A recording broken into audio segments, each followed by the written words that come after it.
Yeah, thank you for the very kind introduction, and also thank you for inviting me to share to do this lecture. So yeah, I would like to share a few thoughts on some research and things we've been doing here. So my title is From Insects and Mammals to Advanced Robot Locomotion, and so I am actually always very impressed if I look into nature and see different types of insects, animals showing advanced locomotion skills. This is something that has fascinated me for many years, actually, even before I moved into this field of research. So this is something I really want to try to make possible with any kind of robots we have right now. So this is where we want to go. And so I guess you can follow me when I say I think we can still, as roboticists, draw inspiration from insects and mammals across many domains. And they're very remarkable according to their lightweight bodies and structures. They're highly energy efficient and fast, and they're actually able to cope with almost any kind of terrain, also complex and very unstructured terrain. And that's why it's interesting to study a few things, especially, and this is what I want to focus on in my talk, on kinematics. So how is actually the body built? How are the limbs connected? How does stability work? What are gaits and how do they evolve? And control. So how do I actually move everything on the joint level, but also on the whole body control level? And then I guess most of you are also aware of things like this happening. So where you see advanced quadrupeds or other robots doing super animal things. Yeah, so this is nothing we see in nature typically, but we see that machine learning, reinforcement learning specifically, allows us to go beyond what we've seen in nature. So I think this is something we should definitely also have in mind and include into this talk here. So that's why, of course, I also want to exploit dynamics of walking robots with modern machine learning technologies. So this is how also I want to structure my talk. So I will be talking about kinematics, then go a bit deeper into stability, gaits, control, and then around the half of the lecture we'll be focusing on reinforcement learning with some specific topics I will be touching there. Okay, so let's start off with kinematics. So the kinematics, if you look in biology, is of course made of the overall system. So how is it put together and how the joints and limbs are connected. And actually, it's quite important how these morphologies have evolved to optimize walking, running, climbing. So they also are strongly correlated to gaits. So the kinematics is describing how the joint movements created by the legs together with the feet and the body in total creates these locomotions. So kinematics focuses on the geometric relationships. So at this point, we don't want to look into forces and torques. We're just looking on a kinematic level. So and of course you could say, okay, kinematics is there for every robot. This is not something special. Yeah, you're right. Yeah, I agree. But for walking robots, you have some additional challenges that you use the same kinematics for stabilizing, for balancing the system and doing locomotion at the same time.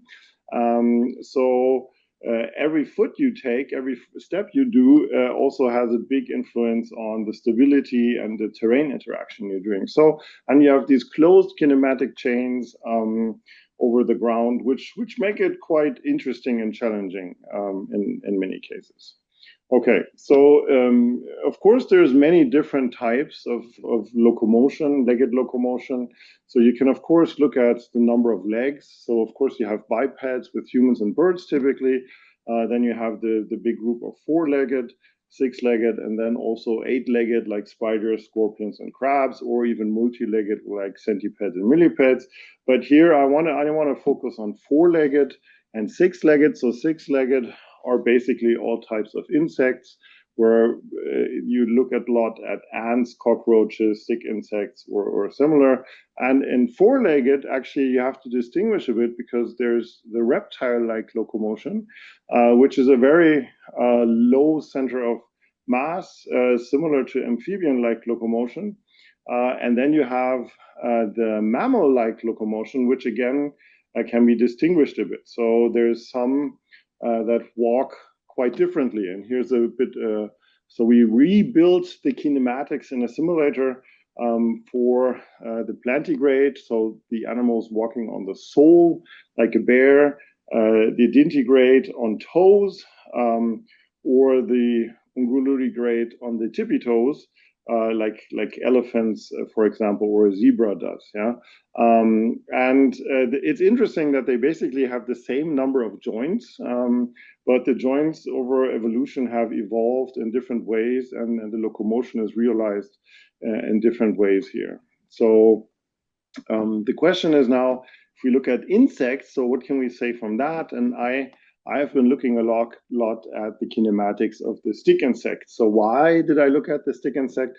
Actually, because it's a quite big insect, so you can easily observe it and watch it. And you have these awesome publications from Kruse and Weidmann and others that actually give you a lot of data. So you have exactly all the kinematic data you want.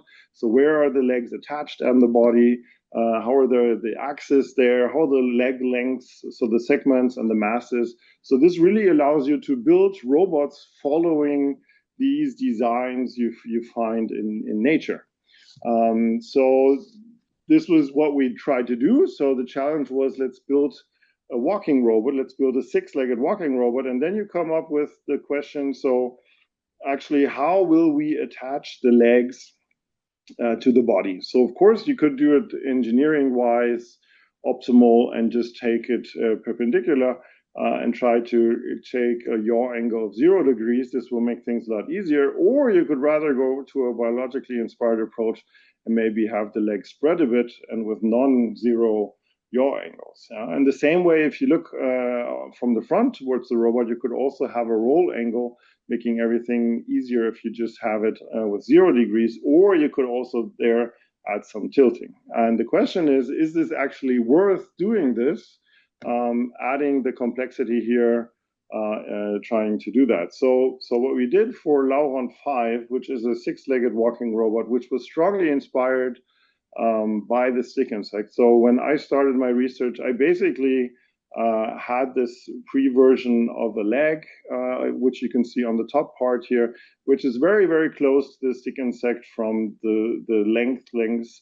And a new thing is we added here was an additional delta joint, so a fourth joint to the leg, allowing it to do the full rotation. And now the question was, how do we attach these legs to the body of the robot? And so we did some research and found Yoshikawa's manipulability score to actually evaluate the workspace, and then did some optimizations to maximize the step sizes, and try different approaches. And we did a lot of math trying to optimize the best orientations. And interestingly, so we kind of forgot about the numbers I showed you at the beginning. We came up with yaw angles being optimal of +40, +20, and -20, and a roll angle of about 45, which, if you compare it now to the values of the stick insect, are very, very close by each other, which I thought was actually a pretty cool result. My student back then was not that happy. He said he did all the math for nothing, could have taken it from the book. But I believe it's very nice showing how biology did the optimization for you, and you can take inspiration there. And you can see here, this is how it turned out. So this is Lauron 5, actually taking these leg mounting angles as we found them in optimization, also being very strong bio-inspired. So today we're working with Lauron 6. So again, Lauron 6 also went through a lot of optimization. Here I tried to give you a short glimpse on how to make something lightweight. So the weight actually is really important for a walking robot. We discuss about the power to weight ratio also, looking at the torques of such a robot. So it's really good to try to reduce this weight to increase energy efficiency, which there's actually special measures you could use, for example, the cost of transport here. And of course, we also not only do this to save energy, but also we want more dynamic motions. We want them to become faster and do more extreme maneuvers. So typically we need to combine some materials. So what we did here is we combined carbon tubes and built an exoskeleton main body here made of carbon tubes and printed 3D connectors and did some force stress topology optimization to actually find the structure when building an L16. So that was just a short view on kinematics. So now I would like to share some thoughts on stability. So actually for walking robots, you really need to take care about stability. So this is something that is not given for free. You need to actively stabilize it. So this means you have to be careful to not lift too many legs at the same time, and you have to make sure that you lift them in the correct order and potentially also adjust the body center of gravity to be stable. Yeah? And there's two different ways to defining stability for walking robots. So typically we talk about static stability or dynamic stability. And static stability is the easier one. So basically the idea is that you can pause or freeze the robot at any point of time, which means for static stability, you have the requirement that you at least have 3 legs in contact with the ground. Then you get a kind of support polygon. You can see it here for a 6-legged robot or for a 4-legged robot. So you need at least a triangle like this. And then you look at the projection of the center of mass of the support polygon towards the ground, and then you can measure actually your stability. And this means we had the picture of the cheetah.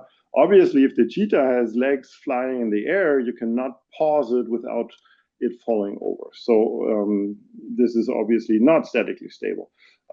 If we look at the Springer Handbook of Robotics, there are some very classical margins that are but still being used.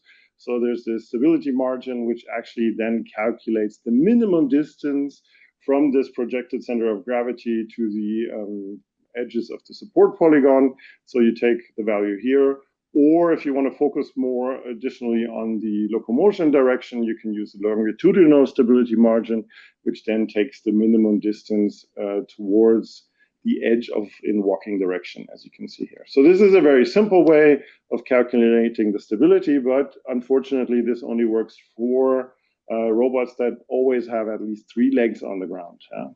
So that's why we have to deal with dynamic stability, and dynamic stability makes everything way more complex. So now we tend to use velocities, forces, inertia. We have to ensure that the locomotion can continue and the system overall remains stable, upright over a longer period of time.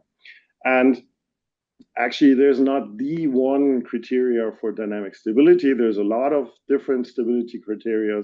The dynamic stability margin is basically a simple extension of the static stability margin, including some forces and torques. But there's also others like the tumble stability margin, force angle stability margin, which I would like to just go deeper in a second. And then also very famous is the zero moment point, which was being used for humanoid robots for many years very extensively and is still being used at many points. But there's many more also looking at the energy you need to actually move out of the stability. So this is just an excerpt of some popular ones. And I really like this force angle stability measure. It was originally developed from Papadopoulos for heavy machinery in difficult terrain. And what it basically does is, so you take the center of mass. So you see the center of mass over here. And then you find the contact points. So this is the simplified version in 2D. So you find the contact points K1 and K2, and you find a resulting force vector. And this includes typically the forces the gravity, so the gravitational forces, but it can also include other forces like inertia and so on. So, but if it's standing, it would look like this. And then what you do is you now measure the tipping angle at theta 1 and theta 2 between the connecting lines here and here. And you multiply the minimum of these two angles with the absolute value of the force, the resulting force. The nice thing about this criteria is, so that's a value that you can get, you can calculate that. So it does consider the height, it considers disturbance forces. It's math-wise very easy, so you can still use it in a very intuitive way, and you only need very small requirements. But you can include forces and extend it to a complexity you want. For example, if you have a wind pushing the robot from down the slope, which actually I was always making fun of because it sounds like a very unrealistic situation, but I actually had a robot being pushed down a slope from wind, so it does really happen. Then you would kind of just add this force here. So we have this force from wind. We add this to the previous force vector, and then we get a new resulting force vector. And now we can see that the resulting force vector now is outside, so it's negative, which means the overall robot will be tipping over into this direction and be falling. So I think it's a very nice measure to really have an intuitive feel of dynamic stability here. And there's another example over here, which I want you to think about a bit. So what would happen if we keep the contact points at the same position and just move the center of gravity upwards straightly? Would the force angle stability measure become smaller or bigger? Okay, so let's look at some gates. So gates are typically described with a so-called gate diagram. So a great gate diagram is a visualization of showing us some patterns. And this gate diagram is nice because it is derived from biology, but it has also moved into robotics a lot.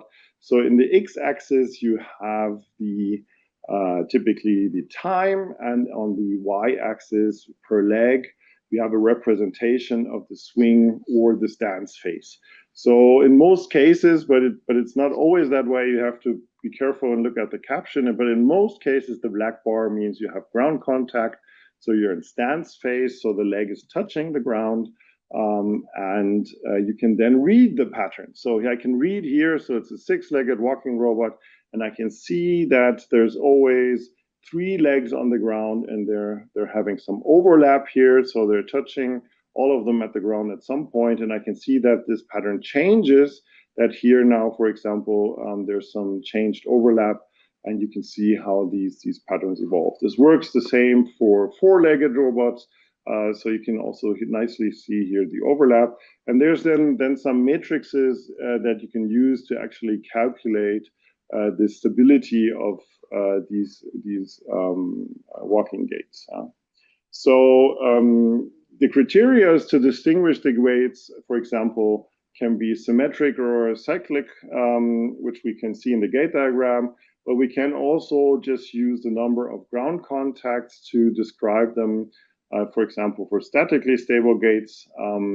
And of course, and this is the interesting part, the gait strongly influences how fast our robot is, how stable it is, and how efficient it is. So looking at the gaits of animals, you can see that there's huge differences, and I believe there's still a lot of potential in robotics to evolve the gaits even further. Yeah. Okay, so let's start off with the simple one for insects or hexapods. So I would really recommend, so the next time you see a bug or an ant or something walking around, try to actually see what gait it is. So try to see how many legs are on the ground. So that's what we do for hexapods. In general, as we've seen before, so if we have more legs, it will be more stable as the stability polygon will be bigger. But we describe three typical gaits for hexapods. It's the tripod, meaning there's always three legs on the ground, and then they have switching pairs. The tetrapod means there's always four legs on the ground, and the pentapod then has five legs on the ground, only one swinging. So this obviously means that the tripod is the fastest, as it has the shortest time to have all legs being moved once. Yeah? And we did some experiments with a stick insect in my office, and we tried to actually evaluate when which leg is on the ground and one not. So seeing the green spot means it's on the ground, and red is in the air. And actually, it's a bit confusing. So I don't know if you can actually see the gate. So it's not that easy. So that's why we created a plot from this, and you can now see. So here you see when the leg is in the air and when the leg is on the ground. And you can see here it's very similar what we've seen before. So we have a tripod gait here with three legs in the air. Then we have here three legs in the air and so on. But we also see is that there's some gaps that do not describe a tripod. So actually here, there's two legs in the air, meaning four legs on the ground, which would be a pattern for a tetrapod. So we have a tripod here and a tripod there, and in between we have a tetrapod, which is interesting, and we wrote a paper about it and actually developed a pattern to allow Lauron to follow this gate and maximizing stability here. Interesting is, so if we look back here, we were talking about chiripod, tetrapod, pentapod. So to be honest, I was rather looking at it as an engineer. If I would look at it as a biologist, I would say, hey, this is not true. Actually, in nature, we do not have these fixed gates as you wish. It's rather a free gate pattern, yeah? And there's very famous work from Professor Holk Kruse creating the Kruse rules, which actually I don't have the time to go into detail to, but they're really nice because you can re-implement them, and you can see that you get a gate that self-evolves based on these rules and adapts, still ensures stability, but it's not highly synchronized. So it allows a lot of flexibility in decentralized optimization here, with direct results from neuroscience from the stick insects, which I think is really nice. Yeah.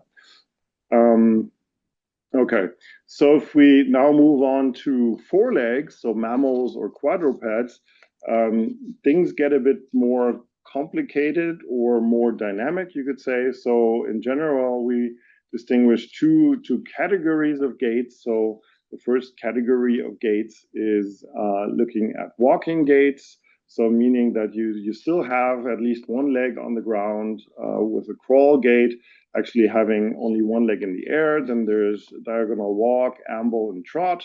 And for running gaits means we do have a flight phase at some point. And here you can see that no leg is on the ground, and there's famous ones like bound, canter, pace, or gallop. So there's rotary and transverse gallop. And you can see that this is something that has fascinated humans since many years.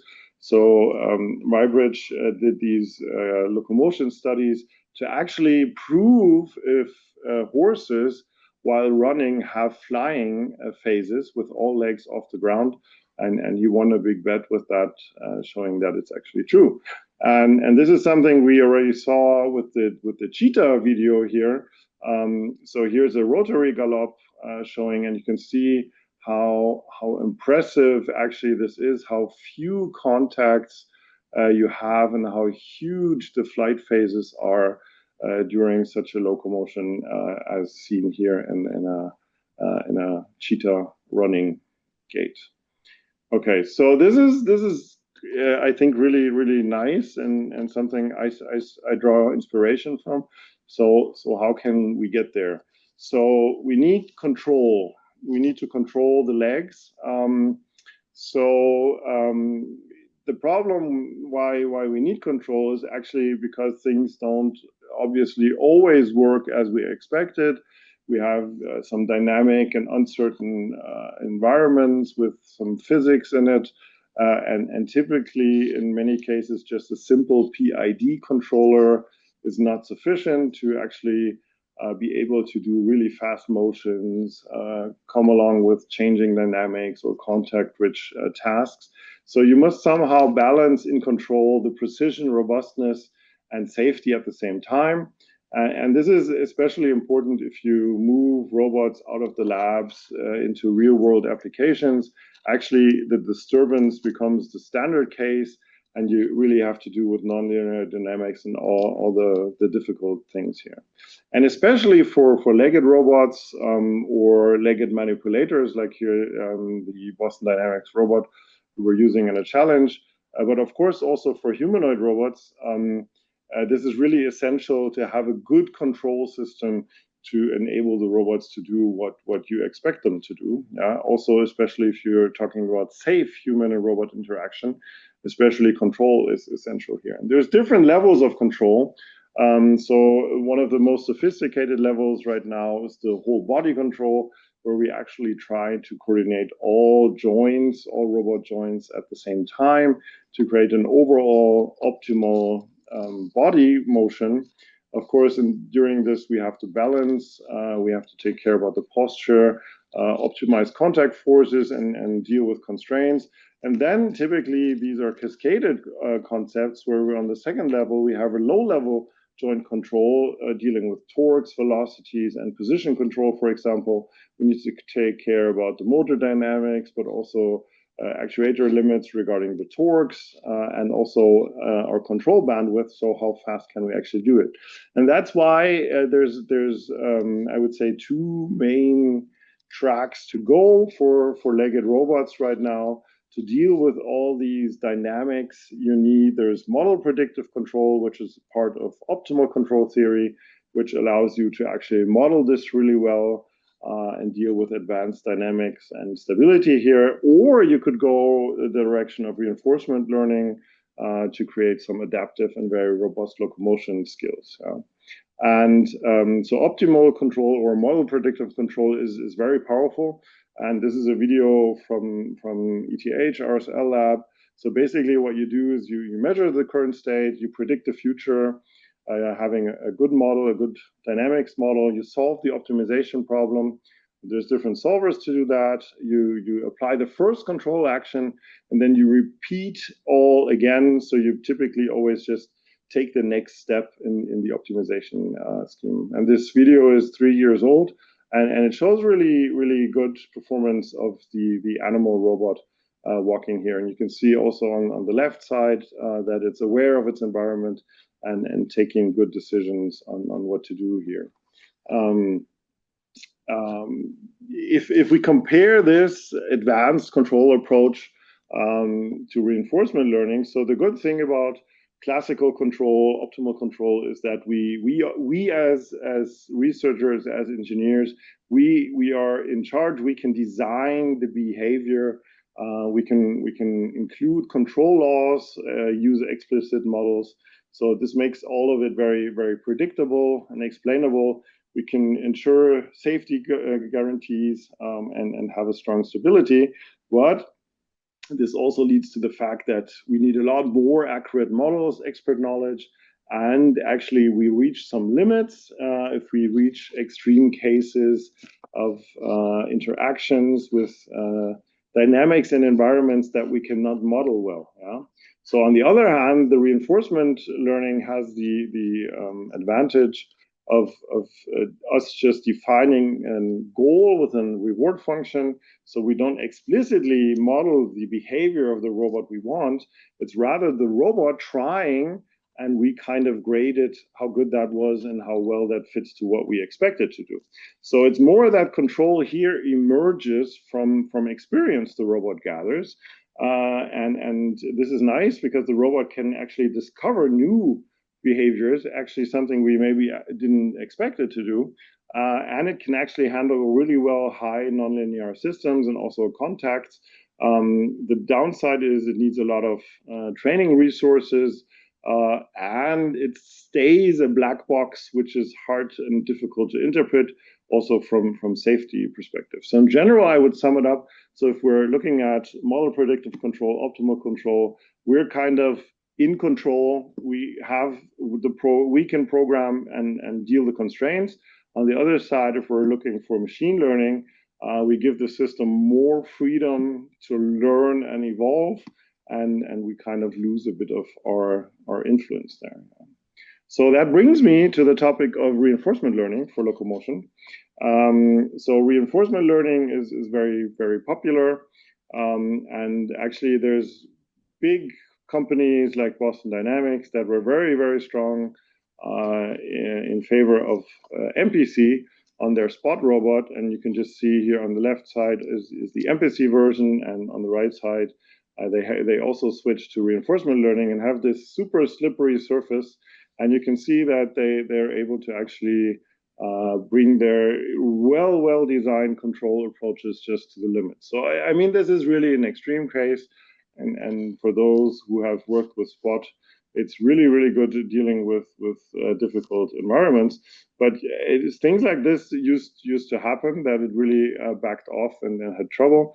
And using reinforcement learning is now enabling the robot actually to cope with even more challenging environments like slippery steps like this. So yeah, so I hope I can convince you that adding or looking at reinforcement learning for especially for legged locomotion has a lot of potential, and it's worth digging a bit deeper. So so how does the reinforcement learning work? So we have an agent, or also the robot you could call it, that learns through interaction with an environment. So we don't have any labeled examples, we don't have any data. So the agent receives rewards and then evaluate the outcome of the action it took. And the objective is to learn a policy that maximizes the cumulative reward over time, so the whole reward. And so this is more a try and error exploration, and you're getting feedback to that. And you must take into account that an action you take means that you get some immediate reward, but it also changes what the future can give you. So it changes the opportunities and the future states. So reinforcement learning is in theory backed by Markov decision processes. So you can describe a Markov decision process with the tuple here of finite states describing. Then you have the actions. You have a transition model with some probabilities getting to the new state after taking the action A in the state S. So, and then you get a reward function which specifies the reward for taking action A in state S. And you also include a discount factor that actually allows you to define how much you care about the future. And in general, if you're dealing with reinforcement learning, you should always take this into consideration, that in the background, there is the assumption of a Markov decision process. That means that the current state should well be represented, the past should well be represented in the current state. If you don't comply to that, you might have some trouble because you're not fulfilling the Markov assumption anymore. And for me, I think this is the picture that helps me to actually understand how reinforcement learning works. So this is a simple 2D example. So let's imagine we have a mobile robot in a building environment like this with some walls, and the target is, so the state is our current position, so it would be an X and Y position, and the actions we have are move forward, move backward, move left, and move right. And then we get a reward, +3 if we actually reach our goal. So this is the red dot on top. And for every movement, we get a -1. And if we hit a wall, we get a -2. And what reinforcement learning now does, the policy actually covers the whole area and creates this potential field that allows the robot to know what to do if it is in any other state. So it's creating some kind of vector field towards the goal. It guides us towards the goal, which we define. So I think this is a nice example in 2D. Of course, for legged locomotion, this picture is a bit more complicated now. So let's imagine we have a quadruped robot like this unit tree Go 2. So now the environment would be some terrain and some external disturbances. The state would be way more complex. So we have the poles of the robot, we have the velocity, the contacts with the ground and all joints. So we typically run here into 300 states or something like that. Yeah? And the targets are also quite complex because the targets are now joint positions and they're continuous. Yeah. So and actually the targets, the joint positions are typically then transferred with a small PD controller into actually joint torques. So, but rewards we would give it would still be kind of abstract, something like move at a commanded velocity, add V1, stay stable, and we would give some negative rewards for too high torques or falling over.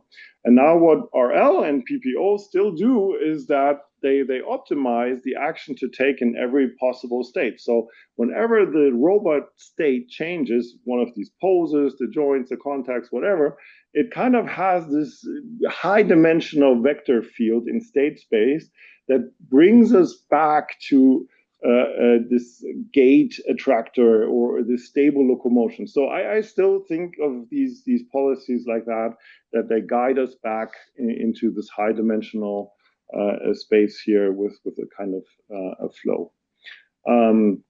Okay, so in reinforcement learning, actually, there's different dimensions. We talk about how you can categorize them.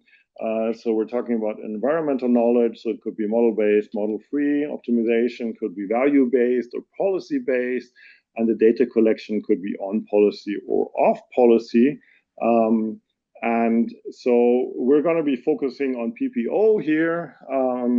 And PPO is a model-free version that is policy-based and is an on-policy approach. Okay, so let's look at that. So for PPO and typically many others, one of the keys is let's talk about rewards. So how do we define the rewards? So one thing we have are the observations. So the observations are what the robot can actually perceive. But the observations do not really define what we want it to do. So it's not defining the behavior. So we need to abstractly define our task in a way that can be described with rewards. So the behavior at the end emerges from the rewards we define. So here, again, just as a reminder, so with reinforcement learning, we don't explicitly define the rewards with some behavior with some code, but they rather come from the rewards we develop. Yeah? So there's no expert demonstrations like in imitation learning, no planning, and no explicit trajectories programmed. And so the core equations look quite simple. So typically you have a reward, something like this. For a reward T, you get a weighted sum of each sub-reward, which depends on the state and the action. And you would typically have something like a velocity tracking award, which would be positive. So this is a task reward. So what you want the robot to actually achieve, reaching a certain position or a velocity. And then you also include some penalties, so negative rewards. So what the robot should typically avoid. So too high torques, avoid collisions, avoid high frequency actions. Yeah, and then the agent actually doesn't know all the subparts. The agent only sees the sum of all the rewards during training. And here you can see what happens. So typically we start off with defining our task. Yeah, so we just define our task. And what then happens is, the first video did not start.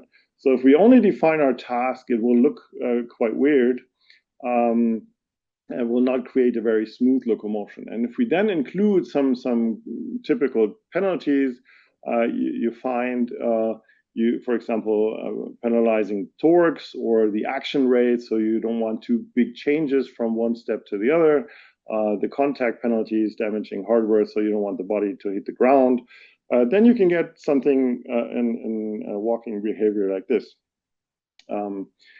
So that's good. The penalties are good to actually be able to transfer to reality. So it creates way safer. And it's really important for a good sim to real transfer. But this still doesn't look good, even adding the penalties. So that's why you start adding some guiding. So you add guiding rewards that defined to actually achieve a behavior you want. So the guiding shapes how the robot moves. For example, a very, very popular guiding, which I strongly dislike, is the feet air time. So here's a code example, for example, for each foot, track how long the foot is in the air when the foot makes contact. If air time is bigger than target air time, give positive reward, else negative, or no reward.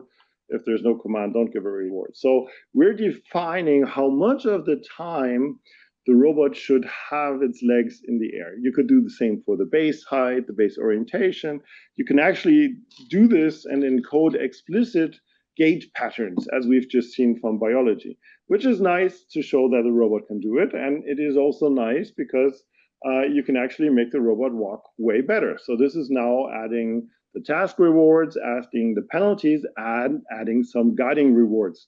So this is good because PPO has some challenges in getting there. So it only relies on local policy updates, and it doesn't really do well in emerging a good gait from these random actions.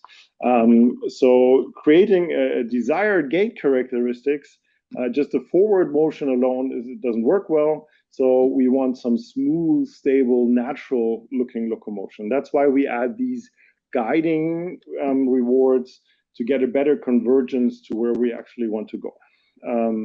So this is good because it encourages a nice, smooth locomotion behavior, but that's why I don't like them. We actually reduce the freedom we give to the robot in machine learning because we actually explicitly tell it how much of the time, for example, the feet should be in the air.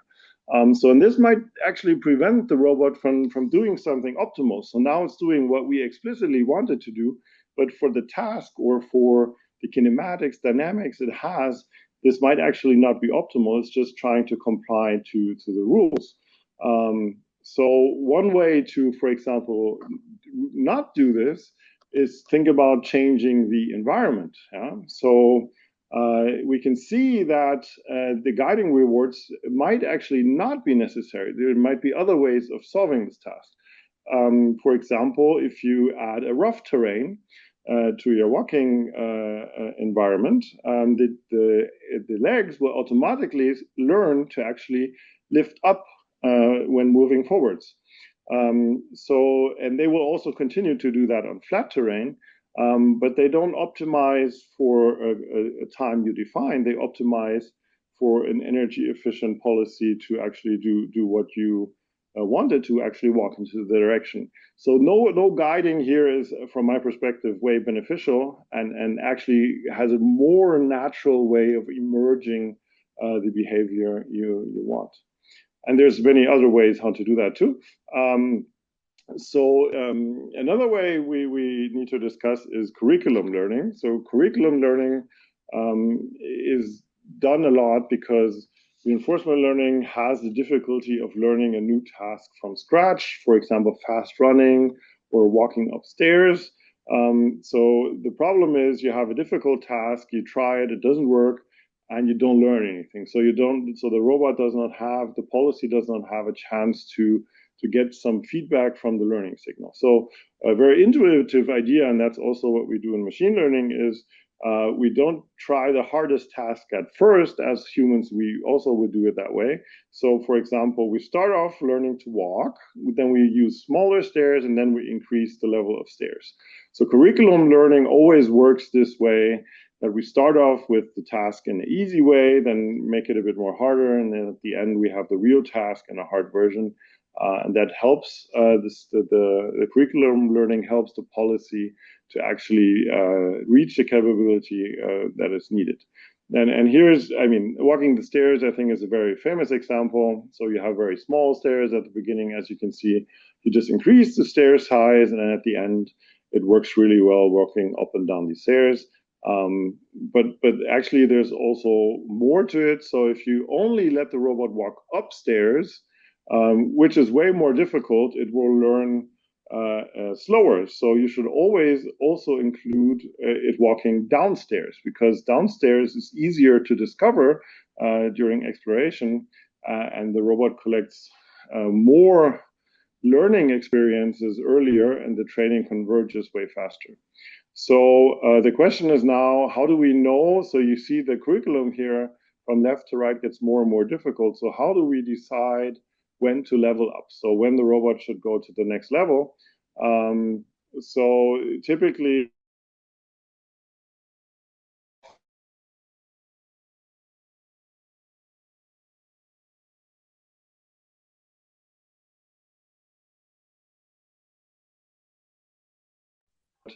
into the more complex environment. And actually, if it then fails, you would drop it again and bring it to the way easier example and make it work there again.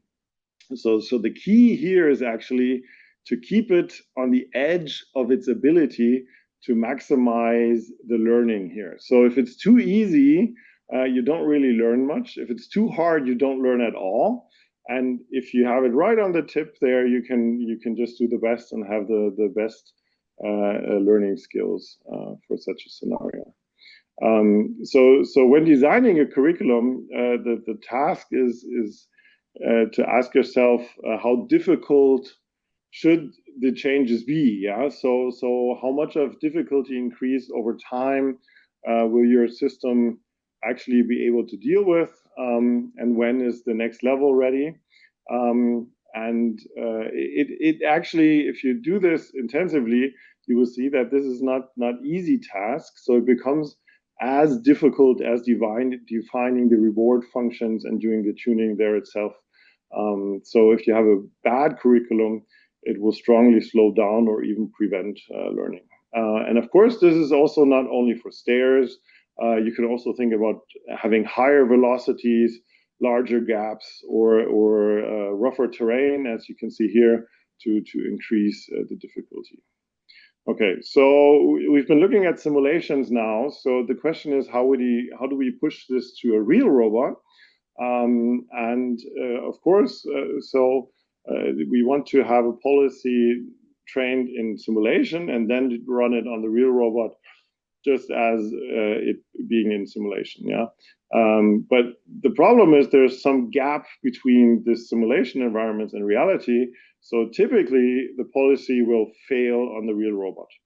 And this is the frustrating part about reinforcement learning, where one of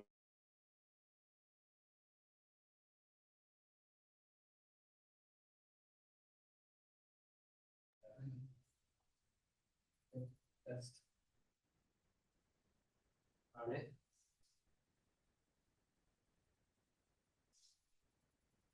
Arne, can you hear us? You really need the policy to be running on the real robot. Otherwise, it's not really robotics. So it should be touching the real robot. In all simulations, you must say that that's not running for some reason. In all simulations, you must say that that's always only an approximation of reality. So you will have errors, that's for sure. So you will have errors regarding the physical parameters, regarding friction, mass, inertia. These will not be correct. You will have errors regarding the noise, the latency, and some biases in sensor data. And the actuators will not be correct. You will not have good friction models. You will have delays and complex dynamics that might not be modeled good. So typically the policy tends to overfit in simulation to the simulation environment, and that will also make it not work on the real robot. So there's two, I would say, paths to take, two strategies to try to close the gap or reduce the gap.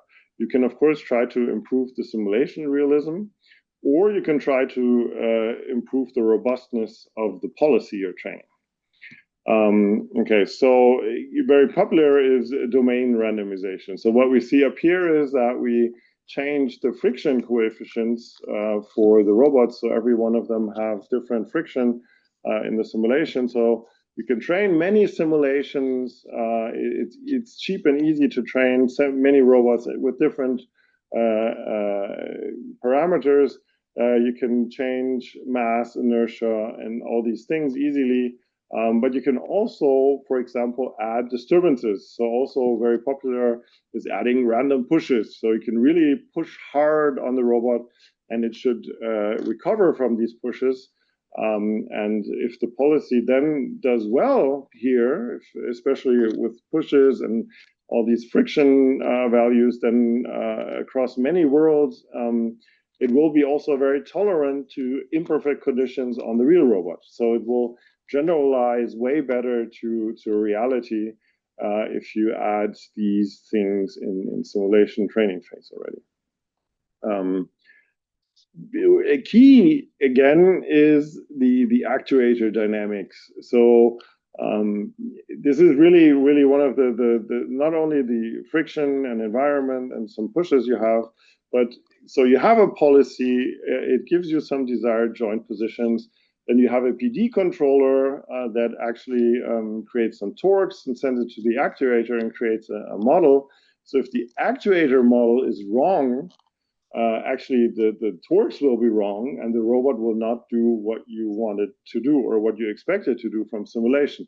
And this is in most cases true. So we have two, I would say, different types of robots that are very popular. So we have the QDDs, the quasi-direct drives, for example, the small unitary Go2, but also the bigger humanoid like the QDDs have the advantage of having a low gear ratio, low elasticity, and they have quite good torque control, especially as unitary provides very good motor models that allow you to do this.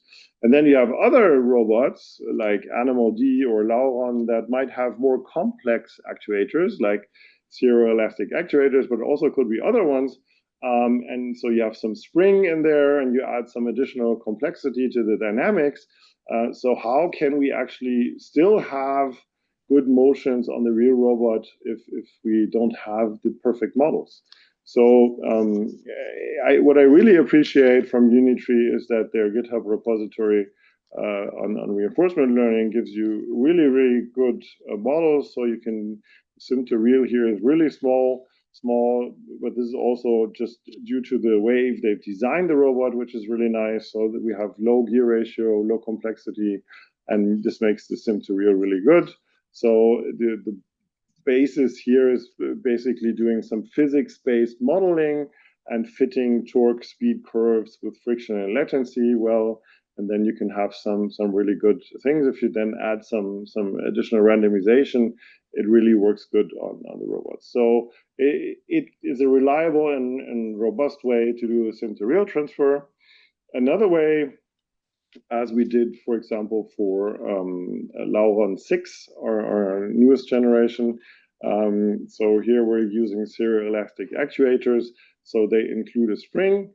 So they're way harder to model and cover the sim to real gap. So we need to train here. The core idea was to train an actuator net and use this in the simulation. You can see here how well we were able to have the true torque and the predicted torque here. And if you have then enough training data from the real robot and combine it with the simulation in a recurrent architecture, you can, with the objective to make those torques identical, you can have a really good sim to real transfer and have this robot walk like this. So as we've now kind of managed the sim to real, I would like to touch a bit how to make robots walk in many different situations. So talking about a general purpose locomotion policy, for example, a hexapod like our walking robot Lauron 6. So the idea is to make it run really fast, climb stairs, but also be very inefficient, very energy efficient with a high stability. And typically, so these are different tasks that require different reward functions and weighting. So you could train some specialist policies focusing on a single task, and they achieve good or superior performance if you train them single, which is good. But how can we now combine these? Yeah, how can we have the robot being able to do all these skills at the same time? So there's different existing approaches in literature. So there's hierarchical RL, where you then have the challenge of switching between them, and you need some generalization. You could use a mixture of expert approach, where you also need to scale them and have some expert selection mode, or what the path we followed is knowledge distillation. So we reduced, but typically this reduces the performance of the individual experts. We could show that we don't have this effect by designing it quite well. So the task was we defined a group of reward tasks for the task, for the effort, safety, posture, and gait. The robot includes a height field observation. So the virtual robot here on the right bottom corner sees a simplified height map, but also the real robot sees this. And we also included the actuator net for the good sim to real transfer. And the task was to run walk normally, run really fast, and climb stairs in all directions. Where for stairs, we were also using a curriculum here and had different reward functions. And I think we reached quite good results here. You can see that on flat terrain, it looks quite decent. The interesting thing is, I think, in the middle, that if we look at the gait diagrams, actually, we're kind of beyond a static stable gait, as the number of average contacts is small, and you can see there's actually phases where this six-legged walking robot is only using two legs on the ground, which I think is really nice. And on the right, you can see that it also does well in climbing stairs, actually up and down. So we trained our three expert policies, and okay, I forgot. Then I missed one slide. Okay, we put them together, and we actually made this work quite well. I had an extra slide, but I kind of lost it. So what we did is we used imitation learning to distill our training data from the robot, and then trained one single policy, including all three expert policy data. And the robot was then able to, just based on the observations of the environment, to do a clean policy switch just between that. And you could see that for the six-legged robot here, it does this really well. So we also have a pretty good sim to real transfer after doing the knowledge distillation, and actually also the overall performance is not decreased compared to the expert performance. We're just preparing a RAL publication here. Okay, so last point I want to touch is pushing RL a bit further. We call this progressive RL. So the idea is we want to push our quadrupeds to the limit. And every time you define a new task, this is a bit difficult. So you need a lot of engineering effort. And the idea is, can we somehow reduce this engineering effort? We need a lot of effort for designing special rewards, doing the reward tuning, and maybe creating some reference motions or stuff. And this is hard and slow and needs a lot of effort and then a lot of training. So the idea is to have a framework that simplifies this training. And we took an example of our quadruped animal D transferring to a bipedal locomotion. And so this turned out to be not actually really easy, as the animal was not designed to do bipedal locomotion. So it has no ankles, it only has a single point contact, so no human-like hip actuation joint. And so the idea is we did not want to guide it with some reference motions, so only using training with PPO, so with proximal polytomy optimization, and staying within some limits and not breaking parts of it. And what you could see is that the agent or the policy kind of got stuck in some local minima and could not really move forward in standing upwards, right? So it's really difficult, the standing part. So actually balancing on the legs when standing was way easier than getting up. So the progressive RL idea is here that we have a discovery phase at the beginning with some simplified requirements and add some guiding at this point. And then we remove the guidance to actually give the system the freedom again to do the full optimization it can do. And we increase the difficulty. And then at the end, we refine and optimize that on the real task for the final policy, which helps us then to have more guidance here, but not just helping it, but not defining it, and more having a behavior that overall emerges from this learning, then instead of being defined by our learning skills. Okay, and one key to this is actually also the sim-to-real approach. So for our work here, we have been using a new approach published by Rönnau. It's called the PACE approach.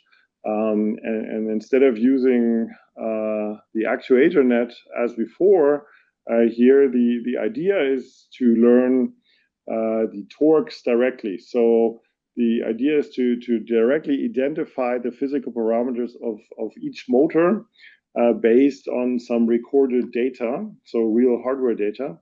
And the core parameters of the dynamics model being identified are the inertia, damping, friction, some joint bias, and some latency. And there's a fitting procedure where you do that.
Get you back.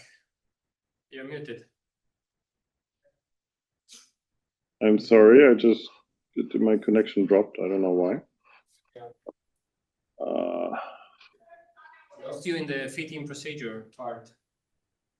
The last, yeah. So till when did you see? And you were okay until the fitting procedure. This slide after I think it was towards the end after the sim-to-real. Wait.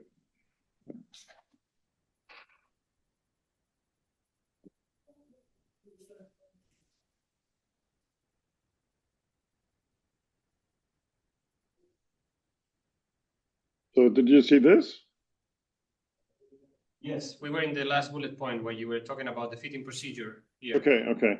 So yeah, so you then fit these two systems to each other to optimize that. And basically, what you do is you at the end identify a dynamics model that you then can include in your physics simulation to train the policy on some realistic behavior and reducing the sim-to-real even further. So we did this for the bipedal locomotion, and trained our robot, so the animal robot, to actually do some fast locomotion, but also to stand up and walk on two legs. And following this progressive RL and using this advanced sim to real transfer really allows you to push robots to the limit, which I think is really nice, and enabling, for example, this bipedal locomotion with the animal robot. And you can see that also in the lab environment, it's really quite robust. It does come along quite well with some random pushes, and is really quite good and fast and stabilizing back. So it is really bringing the machine to the dynamics limits we can take it to. So I really like pushing walking robots further. So this is, I think, really nice. Okay, so actually, it was. I'm a bit too fast, but I think that's okay. So yeah, thank you. So I'd be happy to take any questions.